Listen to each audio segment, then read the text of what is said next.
తెలుగులో అన్ని రకాలు ఉన్నాయి. మరి ఆధునిక భావకవి శ్రీశ్రీ చెప్తాడు. శ్రీశ్రీ రాసినటువంటి పద్యాన్ని కూడా నేను కవితను కూడా ఒక చిన్న కవితను నేను వినిపించి మరి ఉపన్యాసాన్ని విరమించుకుంటాను. మరి శ్రీశ్రీ ఇంతకుముందే మనకి పాఠ్యపుస్తకంలో కూడా ఉంది పద్యము.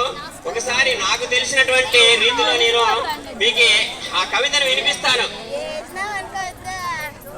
పొలాల నన్ని అలాల దున్ని హిలాతలంలో హేమం పిండగ జగానికంతా సౌఖ్యం నిండగా విరామ మెరుగకు పరిశ్రమించే బలం దరిద్రికి బలి కావించే కర్షక వీరుల కాయం నిండా కాలు కట్టే ఘర్మజలానికి ధర్మజలానికి ధర్మజలానికి ఖరీదు లేదు.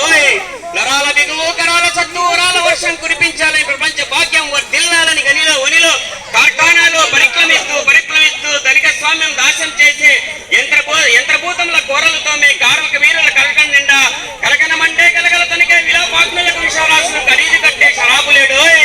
కూల్చే ఆకలి కాల్చే వేదన దారిద్ర్యాలు దౌర్జన్యాలు బహిష్కరించే పాటలు తీస్తూ పాటలు రాస్తూ నాలో కదిలే నవకవిత్వం కార్మిక లోకపు కళ్యాణానికి శ్రామిక లోకపు సౌభాగ్యానికి సమర్చనంగా త్రిలోకాలలో త్రికాలలో శ్రమైక జీవన సౌందర్యానికి సమానమైనది లేనే లేదని కష్టజీవులకు కర్మవీరులకు నిత్యమంగళం నిర్దేశిస్తూ స్వతివాకను సందర్శిస్తూ స్వర్ణవాద్యము సంభావిస్తూ యథార్థ జీవిత యథార్థ దృశ్యం పునాదిగా ఇక జనించబోయే భావేతంలో జీవవ్యాధుల జగత్తుకంతా చౌలిస్తాయో.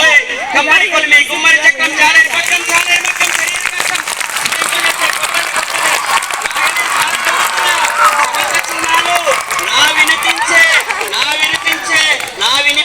నవీన గీతికి నా విరచించే నవీన రీతికి భావం భాగ్యం ప్రాణం ప్రణవం అంటూ శ్రీశ్రీ ఎంత గొప్పగా పాడినటువంటి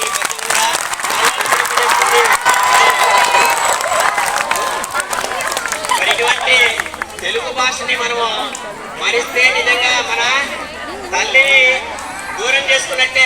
మనం తల్లిని ఎంత గౌరవిస్తామో మన తెలుగు భాష కూడా అంతే గౌరవించే. తెలుగు భాషలో ఇంకా మక్కువైనటువంటి చాలా ఉన్నాయి. ఇంకా మరి ఎన్నో మరి అన్ని విషయాలు అందుకే తెలుగు చదవండి బాగా అని చెప్పి చెప్తున్నాం.